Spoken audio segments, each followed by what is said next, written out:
What is up, everybody? This is going to be a fun episode. You know how it's going to be a fun episode? I don't have a shirt on. This is going to be an episode where I actually rant. You guys think it's funny as when I get mad and yell and shit. So that's what we're going to do. And there's another reason I'm not wearing a fucking shirt. I'm definitely wearing pants. And you guys might get a fucking nipple slip every now and then when I do this shit. Oh, you got one right there. Look at you, you dirty perverts. Anyways, I want to address another YouTuber who I've known for years. I respect, okay? He mentioned in a tweet and a YouTube video, no consistently profitable trader would ever share their fucking edge. Now, he did say there might be that outlier. Maybe I'm the fucking outlier. This is also why I got a fucking mic, so I can go like this and it doesn't blow the fucking mic out. So this is going to be a nice, friendly fucking rant. By no means to attack this specific person. He will understand, hopefully, not get triggered.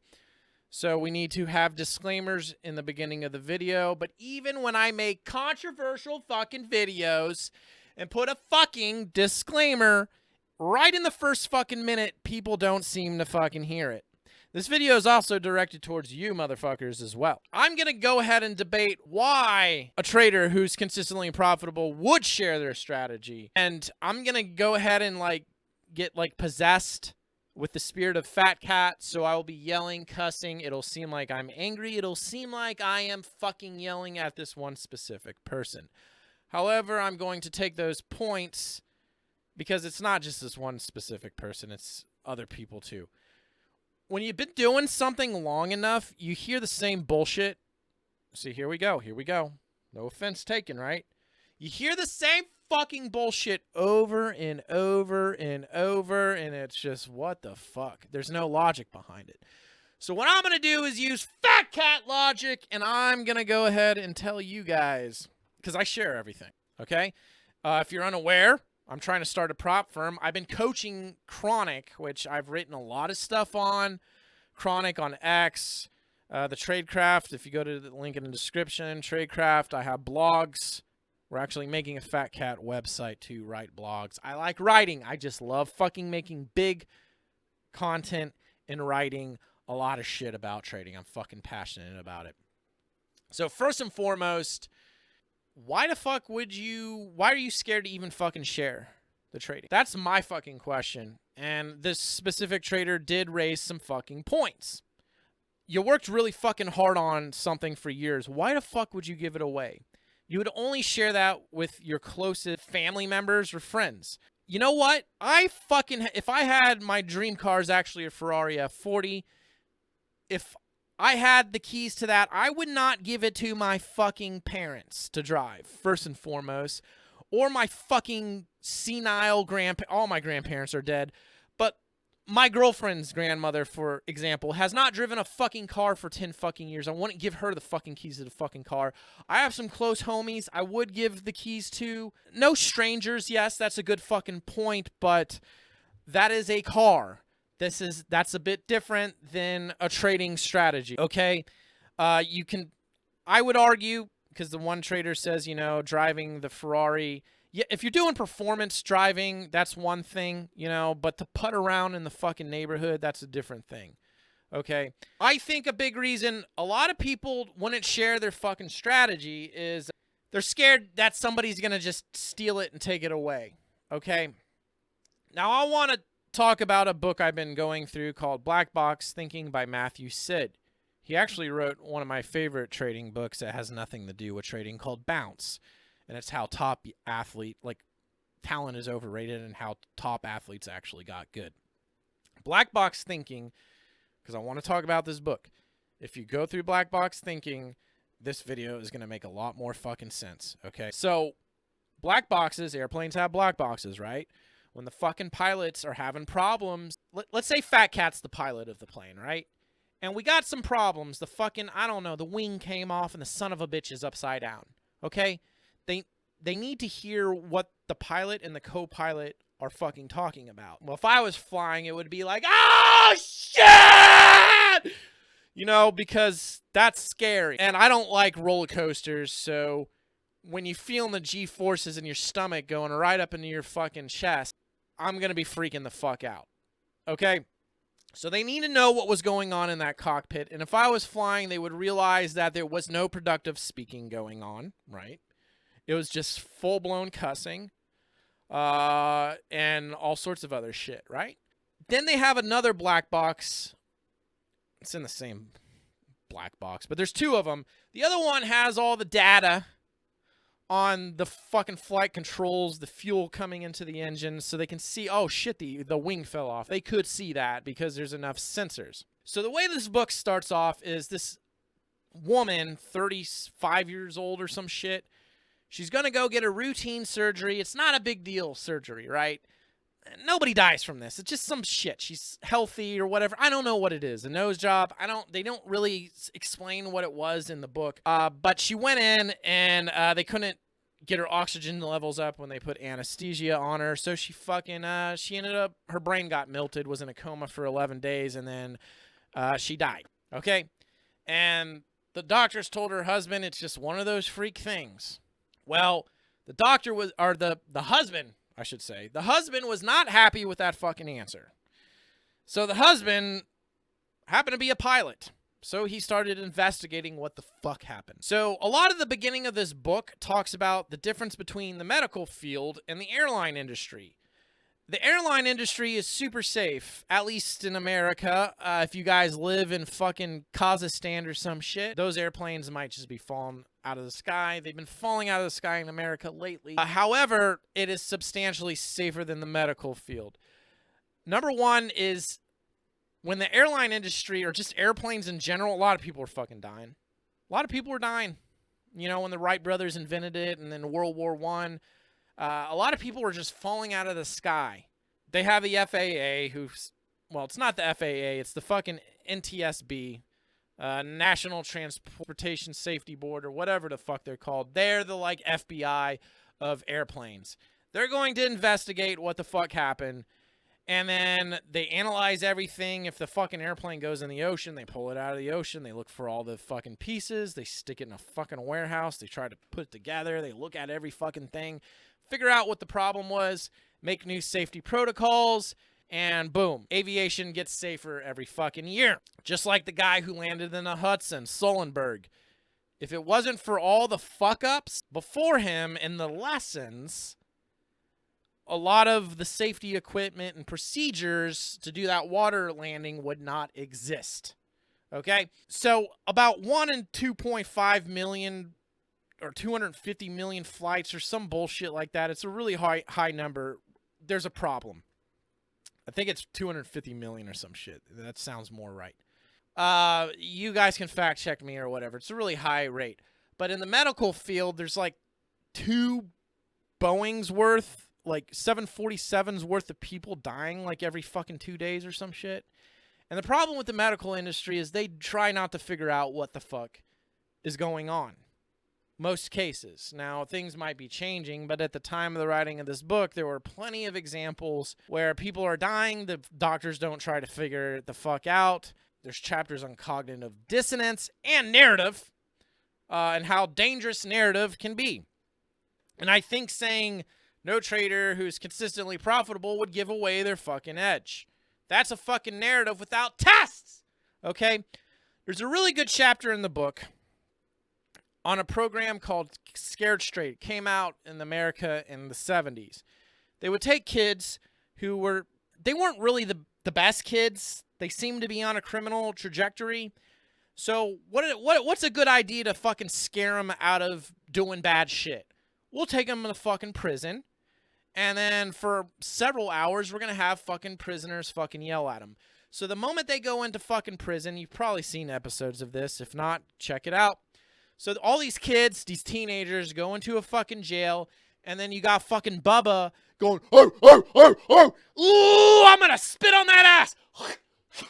Shit like that, okay? Now, I know it's funny when I fucking do it, but when you got a guy foaming at the mouth like he's got fucking rabies, and he's prison jacked, which I am clearly not, and it's in the setting of prison, that exact line would be very fucking frightening, okay? Especially when you, like, look at me, I don't look scary. A lot of those guys look pretty scary. Then they're going to talk about how they're going to make you their prison bitch and stab you and all that shit. And you better watch your butthole when you drop the soap in the shower, things like that. They give them a very real dose of America prison, which is not exactly the nicest fucking place on earth. There's no reform, okay? We don't rehabilitate these fucking criminals like other countries do, where they let them go home on the fucking weekends and they got a TV and shit. Not here. Really, our prison system is a college for criminals to learn more crime. So, like, the narrative is, well, that seems like it would work, right? It makes sense, right? Let's scare the fuck out of the kids. Well, they started doing it for decades. Government started funding it. There's all these programs for it. However, the evidence didn't seem to stack up for this one guy who I can't remember his fucking name. And I'm not going to look it up. Just go through the book. He's like, the evidence doesn't seem right because there were interviews with kids many years later who got their lives together and all that shit. But there were plenty of kids we didn't know about, we didn't hear about since that program. What the fuck happened to them? There turned out to be a large chunk of them actually going to prison. What the fuck's going on? Turns out, when you put a bunch of fucking criminal children together, they get to know each other. They become friends. And what happens when you put criminal kids together? They go do hoodlum shit. Teenagers are pretty defiant. So initially, yes, they're shooken up, but it wears the fuck off, right? Almost like when you almost fucking wreck your car, your heart's beating for fucking hours, but maybe a week later you're fine. Same fucking concept. The kids realize that, hey, this is a sign of manhood to fucking actually be one of these guys. And they wanted to prove that they could get away with crime and not actually get caught. And really the whole fucking program, turns out it fucking boosted the likelihood of teenagers going to fucking jail. Who would have fucking thought? They did a RCT. It's called a randomized control trial. Emphasizes the importance of rigorous testing and research. Probably can see where this is going. Black box thinking refers to analyzing outcomes without knowing the internal process. Going back to the whole medical thing, it's like a lot of these fucking doctors, they didn't want to fucking kill patients and shit. There was another story where this one patient, they cut her open, they're gonna do something. She starts having a reaction. The assistant's like, I think it's the latex on your gloves. And the doctor denied it.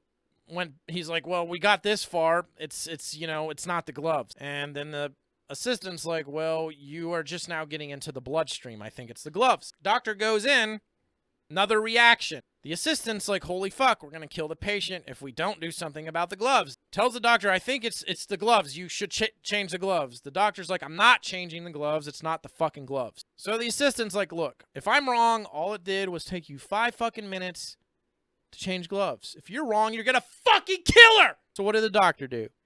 Didn't change the fucking gloves. Because there's a lot of people that don't like to be fucking wrong. And the medical field is one of those.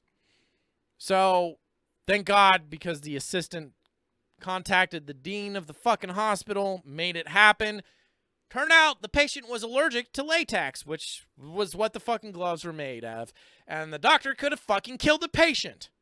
They also talk about people who are innocent and get thrown in jail for fucking 20 years. And the prosecutors know that look bad. So they're going to keep denying it, even though there's an overwhelming amount of fucking evidence that so-and-so didn't actually commit the fucking crime, because there's like these groups that get people out of jail who didn't commit crimes. So as we go into this whole fucking narrative of no traitor would ever fucking share their fucking edge, go through that fucking book, because that line of thinking is dangerous and stupid. Well, it's not really dangerous or stupid because nobody's gonna really die from it. But I would like to challenge you on another bit. Again, let's take no offense. I'm not wearing a shirt. Let's not take this serious, but we should take it serious. Who the fuck nominated you as the official spokesman of every consistently profitable trader out there? I don't remember getting a vote. I don't think some of my friends got votes. How the fuck did you become the elected official who speaks on behalf of every fucking consistent trader? But I do digress, because this was done on a YouTube channel, and when you have a YouTube channel, you can make your own fucking opinions. And if you don't like the opinions of somebody like me, you can make your own YouTube channel and have your fucking opinions. And I happen to have my own YouTube channel, so I'm going to have my fucking opinions. So I know this specific trader isn't a big fan of the government of their country. And here's the thing. When people look at Americans and Trump is fucking speaking, they kind of think we're all like sort of the official government. I don't know. When you think of specific countries, you kind of think and stereotype everybody as one. And I know you don't like your government, so do they really represent what you think of how the country should be done, ran, all that shit? They don't. We got to also look at it from this perspective. Everybody sees things through a different lens of reality. Who's right, who's wrong? For example, my girlfriend gets upset over stupid fucking shit, and things she thinks makes sense makes absolutely no fucking logical sense to me. So who's right, who's wrong? Well, in her world, in her lens of reality, the way she sees it is very real to her. Therefore, she feels the way she does about things where she might get upset over some dumb fucking shit. Like when I wear dirty shoes in the house, I don't think it's a problem. It's a very big problem for her. You don't really dismiss that and go, that's not a bit, it shouldn't be a big deal. It's not a big deal to you, but for that other person, whatever's going on in their head, there's some fucking turbulence, okay? It's like when you meet that weird guy that's just really out there. He's very strange, does strange things, and you're like, what the fuck is wrong with you? Well, in their world, they're probably thinking, what the fuck is wrong with you? Because we all perceive things different. So as somebody who shares all of the edge and does have some fucking randomized control trials, not very much, but I will share the results of my fucking endeavor. That way you guys can fucking understand that what you all think about sharing edge is complete bullshit. So when I made the VWAP sucks video, not even 5 minutes later, I fucking knew it was going to happen. Somebody was bitching about it, wanted to prove to me that VWAP works, and then they came out of the woodwork some time later. They wanted me to sign an NDA, a non-disclosure act or whatever. Basically, whatever they got going on is so fucking good. It's juicy. And they don't want me stealing this fucking goddamn edge or sharing it with anybody, okay? Because it's that fucking good. So what do? I don't sign the fucking NDA. I'm not doing that shit. What do? They decide, share it with me. Gives me a 2-hour presentation. I sit down, shut up, ask questions with an open mind. I'm not like, oh, that's wrong. You shouldn't have done that. I'm just trying to understand how you're thinking about the VWAP. Why are you doing it like that? There were a lot of VWAPs. I'm over-exaggerating, but there were hundreds of fucking VWAP lines. And all this spider web of shit being put together. And then at the end of the 2-hour fucking presentation, by the way, this is why I don't really fucking engage with haters anymore or any real negative person, because I've realized that it's an extreme waste of fucking time. Yet I'm making this fucking video, but I need some fucking content, okay? I haven't made a video in a while. Kill 2 birds with 1 stone. You guys think it's funny. You get to see my nipples. Anyways, at the end of this fucking 2-hour presentation, the motherfucker tells me he's not consistently profitable. I was gonna sign a fucking NDA on a fucking edge that's not working for you. So that makes me wonder, every time you guys are getting freaked out about sharing your fucking edge with anybody, your edge is probably shit and doesn't fucking work. Okay, why would any consistently profitable trader share their edge? Well, the question is, why would any not consistently profitable trader be very secretive over an edge that doesn't even fucking work? Let's now go into a little history lesson about Fat Cat and how I started this fucking YouTube channel you're watching. Let's get to understand Fat Cat and how Fat Cat thinks, why Fat Cat does what Fat Cat fucking does. All right, let's try to step out of our own fucking heads and become Fat Cat.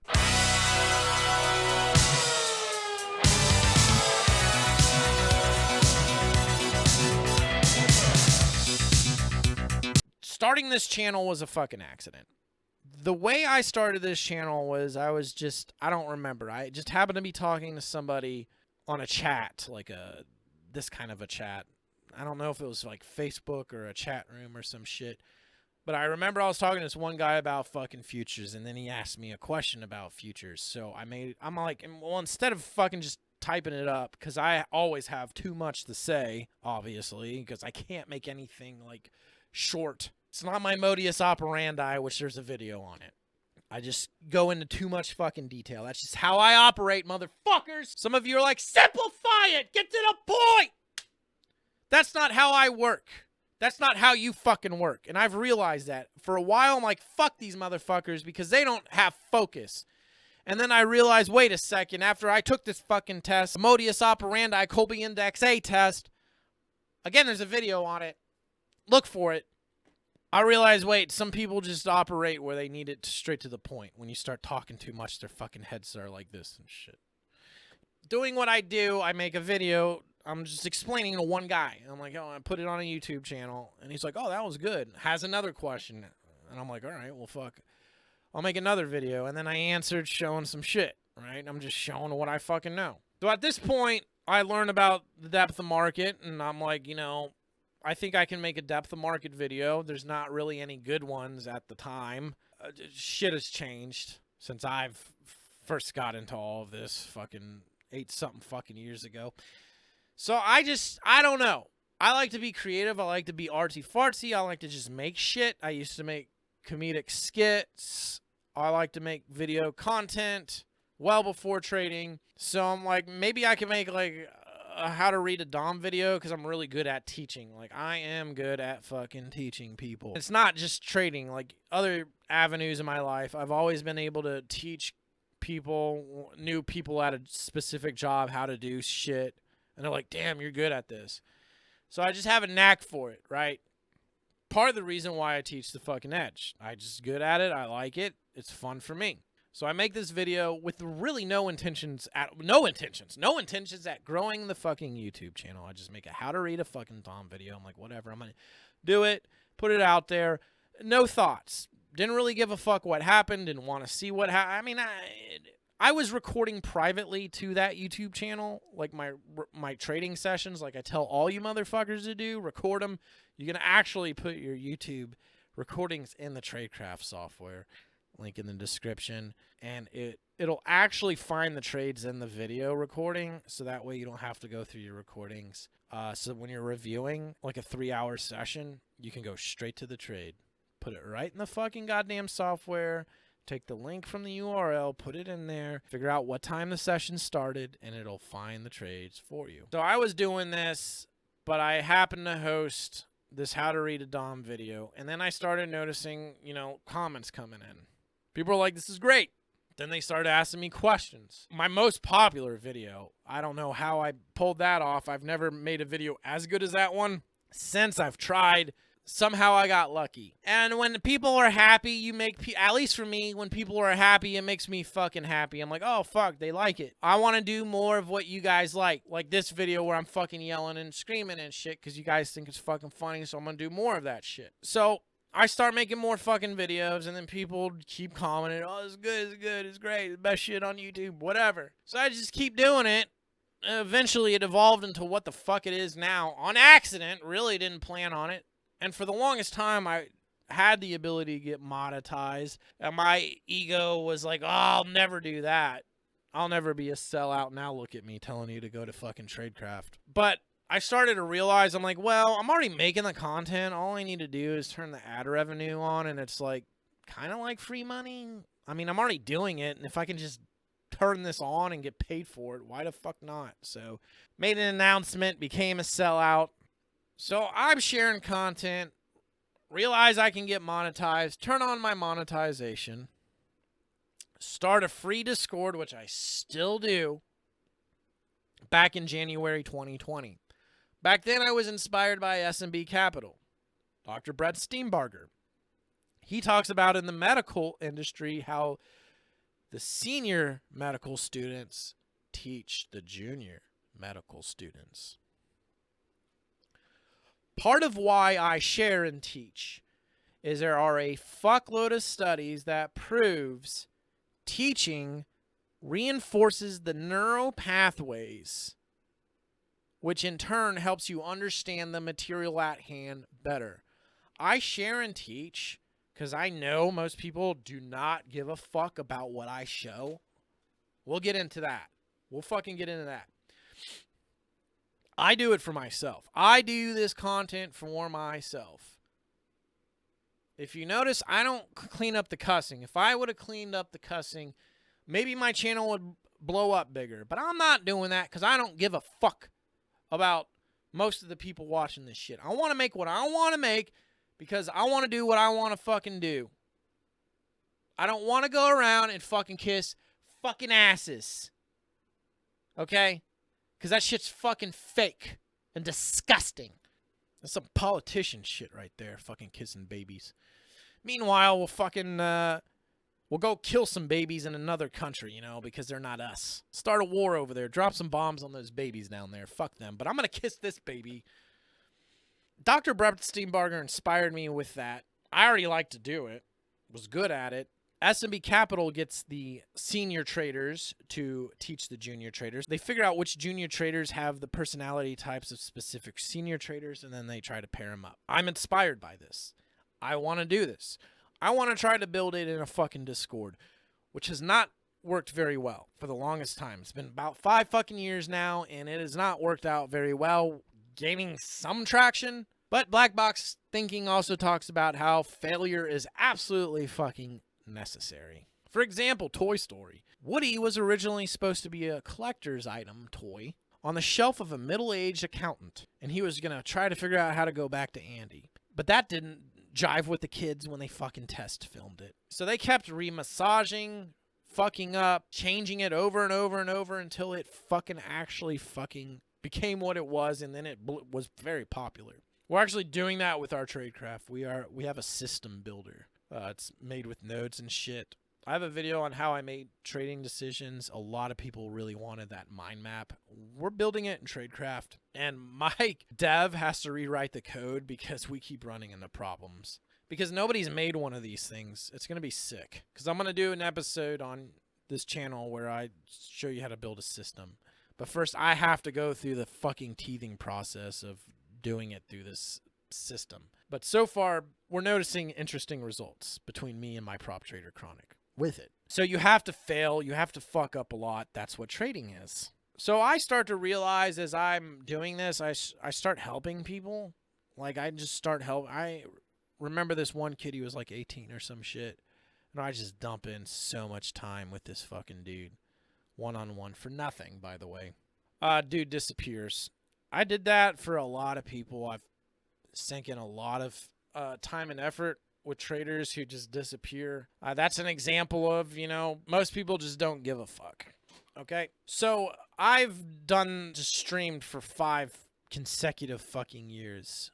Every session, pretty much. And I've learned a lot because I've divulged everything. I've learned a lot from that. This is my RCT. This is the test. And if you have not done this yourself for as long as I have, then do you really have the expertise to speak on behalf of it? What I notice is nobody gives a fuck. And the people that do care eventually, they are not doing what you're fucking doing. So there are 2 traders that trade pretty close to me. Chronic, which is one of the prop traders, and Miller, who's sort of in a backup position or what have you. He's watched all of my YouTube videos and a fuckload of the coffee videos. Trades similar to me. So between me and Chronic is very much doing what I'm doing. Our charts are pretty much the same, everything, right? And I've been training him for 8 fucking months. For free, by the way. When he passes his fucking combine, then we're going to be on a 50-50 split. But I've put in fucking 8 months with this trader. Like, today we did a fucking full in-depth review. On Monday, I talked about it on X. He was up, down, stopped. We did like a 20-minute fucking hypnosis session, and then he was up 3 trades in a row. Because my theory is hypnosis, all that psychological woo-woo shit I preach, works on traders. And that's what's going to give me the edge to get guys consistent. See, I have an obsession. I want to crack the failure rate code. Because it's a high failure rate, and there's no data. There's no fucking data. Nobody's done an RCT on why the trading failure rate is so fucking high. It just is. That's what I'm doing with Tradecraft. We're trying to gather data. One tag group, clarity versus confusion. If you are taking two tags, clarity and confusion, and you are trading from a confused place, statistically everybody's doing bad. But for some reason, out of a small group of traders, like 6 guys, when they have their clarity tags, they would all roughly be close to consistently profitable or consistently profitable. Now, there's obviously further data that needs to be gathered, but that's interesting. Nobody has done this before. This platform, the Tradecraft platform, is my way to gather data to figure it the fuck out so I can tell you guys, because I want to know. You know, also, when you do solve a big problem, when you solve one of society's biggest problems, which I guess is becoming consistently profitable, you get really rich off of that. Okay? I would say that's a byproduct of going down this path, but that's not why I'm doing it. I'm doing it because I just have an obsession with it. That's why I've stuck it out in trading so long. It is this puzzle that I must master and figure out, and I want to have 100% win rates all the time, and I know that seems insane. But Michael Schumacher, he's got a great documentary on Netflix. He wanted to put in 100% effort, and then he eventually did, and he started dominating F1 for years and years. Sucks the way he went out in a skiing accident and all that shit. Anyways, there's an obsession. Also, I mean, a lot of people are lone wolves. I like team sports, played video games competitively for some time. I love to organize teams, put together teams, and when you dominate like public matches as a team, it's fucking funny and it's hilarious. You're going to achieve more as a fucking team. Plain and simple. Everybody that's dominating and trading is a team. Jane Street, it's a team of people. Jim Simons and Renaissance. Sure, he could have tried to figure this out on his own, been a lone wolf or whatever, and made millions. But instead, he hired talent. He offered profit sharing, which incentivized people to work harder. They're sharing all the edge and shit, right? And then he became a fucking billionaire. All right? You guys are thinking too small. Sure, you can make a couple 100,000 maybe trading. You're really good if you're doing that per year, 100,000 a year, whatever. But I mean, why fucking settle? I got in this to go all the way, baby, all the way. Not just I'm gonna get consistent, never talk to anybody. Fuck you. I'm going further than that. I know you guys think I'm fucking nuts, and I am. So for me, it's all like this team thing, this camaraderie, this brotherhood, right? Another thing I've noticed with Chronic is Chronic and Miller, even though they trade as similar as I do, they do not compete with me at the same tick or the same price. Most of the time, they're getting in somewhere completely fucking different. Areas I'm not even looking to get into, and they're making it work. It is very fucking rare that we get in at exactly the same price at exactly the same time. It does happen, but it is excruciatingly rare. Most of the time, Chronic is getting in somewhere else. Like the prior 2 weeks, I started to struggle a little bit. Chronic was fucking crushing it. Now this week, I'm fucking killing it, and he's starting to struggle a little bit. We just do not compete at the same price. When they take the edge, I mean, really, eight months later, Chronic is not getting the results I get. When we sit there and trade together, by the way, I narrate, we talk. You can listen to it on the Discord or the coffee. We sit there and talk and trade together, and he's just not getting my fucking results. Tom Brady, arguably one of the best quarterbacks. If that motherfucker taught you how to throw a football for 8 months, are you going to go fucking win Super Bowls? See, the thing about sharing edges, in order for me to share 8.5 years of experience, I would need to talk to you for 8.5 years about that experience. But by the time I finished talking to you for 8.5 years, it's been 17 fucking years. So then I would need to get you caught up on the other 8.5 years where I was learning. There's no way I can put 8.5 fucking years of experience into your head, which this YouTuber did mention, by the way. There are things that are going on in the subconscious mind that I'm picking up and seeing and reading that I'm not even aware of. So I possibly could not tell you that. Another thing is, when you guys are listening to this information, you are only retaining 8 to 10% of what is being said. So in order for you to really get it to sink in, you would need to listen to the same fucking content 10 to 15 times to get 100%. You need to be so proficient at it that you have the ability to fucking teach it yourself. Chances are it's not all going into your head. So you're not going to listen to somebody 10 to 15 times. You're not going to do that. So that gets rid of a lot of people that are going to try to take your edge. Also, they're going to modify it. I've paid for a lot of trading education. I don't trade the Nadro methodology. I don't trade like Gary Norton. I don't trade like John Grady. I don't use the psychology techniques Brett Steenbarger does. I have my own identity. They all inspired me and pivoted me into doing my own thing. Now, here's the thing. When it comes to the prop traders, they're not competing at the same price as me. Because at some point, there will be liquidity problems if we do that. But they're not. So it's kind of like a tree. When the tree grows, it's only one little stalk, right? But eventually it branches and makes 2 branches. Okay? So one stalk, that's my edge. Branches. I'm trading this part of the edge. Chronic is creating his own identity and his own style with that edge. Miller is like a 3rd branch, making another component of the edge.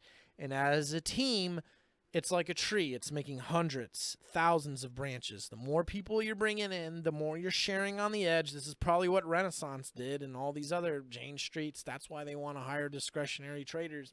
It just adds to the edge and it expanded. And then we all start sharing and talking about the different edges. And then I take from this guy, he takes from me. We're not competing in the same areas. If so, we'll just go to a different product. And the edge just gets bigger. Okay, it's not this one little thing.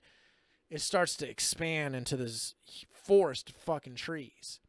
Therefore, as a collective, we're able to make a lot more fucking money than one guy with his one fucking edge. Because we shared, expanded upon the edge, and the edge got broader.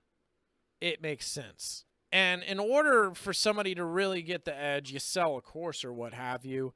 They're not going through it 10 to 15 times, and it really would take a year, 2 years maybe, of hands-on training, assuming you're a good fucking teacher or a coach and you're going to put in the time and effort I do. Which, let's face it, nobody's doing what I'm fucking doing. Maybe somebody is, but we don't see it. And maybe I am the fucking outlier. But I would say that, why would you share the edge? Somebody going to steal it? That's what it ultimately, I think it is. You're scared somebody's going to just take it. And then now you can't use it, or they take it away and it goes away. Scarcity mindset, man. The reality is I've been sharing everything I'm learning for 5 fucking years. There's a point when it comes to like, once you get big enough and you need to start cutting orders up, because you shouldn't be putting 20 lots on the fucking limit. You need to hide it. You need to start getting into more advanced order types, order slicers. You need to learn how to start iceberging and shit like that. There's a point in time where you do have like good technology or what have you that you just don't share with the general public. So I'll say there is a point in time, but the way I trade, it's like throwing a football. My trading style is so discretionary. It's such an art form. It really is a skill to be able to do it.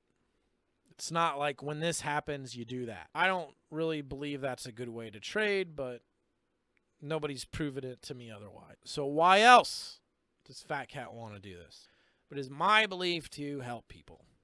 That is my belief. Now, Fat Cat's taking the moral fucking high ground. You can make it of what you want. But it's my belief to help. I put a lot of work into traders. A lot of work in it for not fuck all. And Chronic could just decide to disappear. But I would not give up on the pursuit. Because I think I can crack the fucking code, because nobody has gathered data on why traders are failing. I think I know why they're failing. I'm gathering data with Tradecraft. If I can get him consistent, that'll be great marketing for Tradecraft. Maybe nobody will actually give a fuck. I think most people don't care when you give out juicy information. It's like one guy maybe.